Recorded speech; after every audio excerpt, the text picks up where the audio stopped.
Hello friend, જય શ્રી કૃષ્ણ, જય અંબે. જો આજે હું ભીંડા કેપ્સિકમને શાકની રેસીપી લઈને આવી છે. તમે એક ધાર્યો વિડીયો તમે જોશો તો તમને ખબર પડશે કે કેવી રીતે મેં બનાવ્યું છે શાક. તેલ થોડું સરખું વધારે જોઈએ,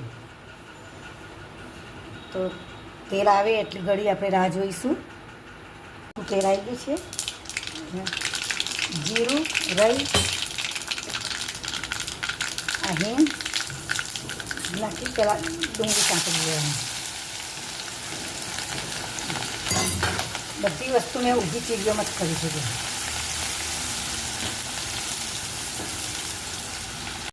હવે સંતળાઈ ગઈ છે. હવે આપણે કેપ્સિકમ નાખી દઈએ, ભીંડા નાખી દેવાના, કેપ્સિકમ પછી નાખવાના.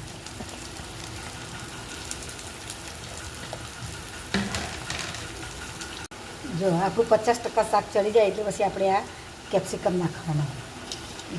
મેં એક કેપ્સિકમ મોટું હતું એટલે મેં એક કેપ્સિકમ લીધું હતું.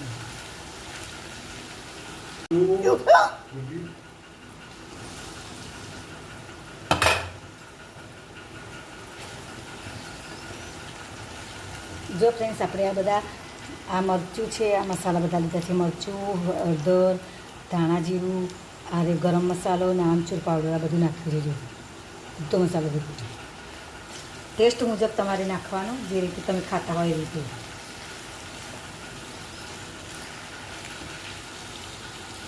હવે આપણે તેમાં ટામેટાં નાખી દેવાના. મેં 2 ટામેટાં આવી રીતે ઊભી ચીરીઓમાં સમાર્યા છે.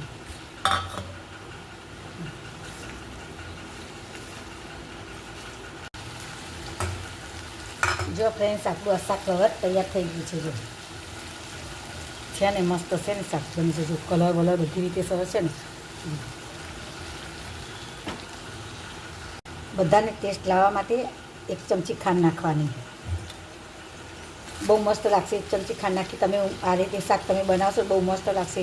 અને મારી વિડીયો તમને ગમે અને તમને જોવાનું લાઈક ગમે કે ના રેસીપી સારી છે તો તમે લાઈક, કોમેન્ટ અને સબસ્ક્રાઈબ કરજો મારી ચેનલને. નાખી સર્વ કરી દઈશું. જો આપણું શાક તૈયાર છે.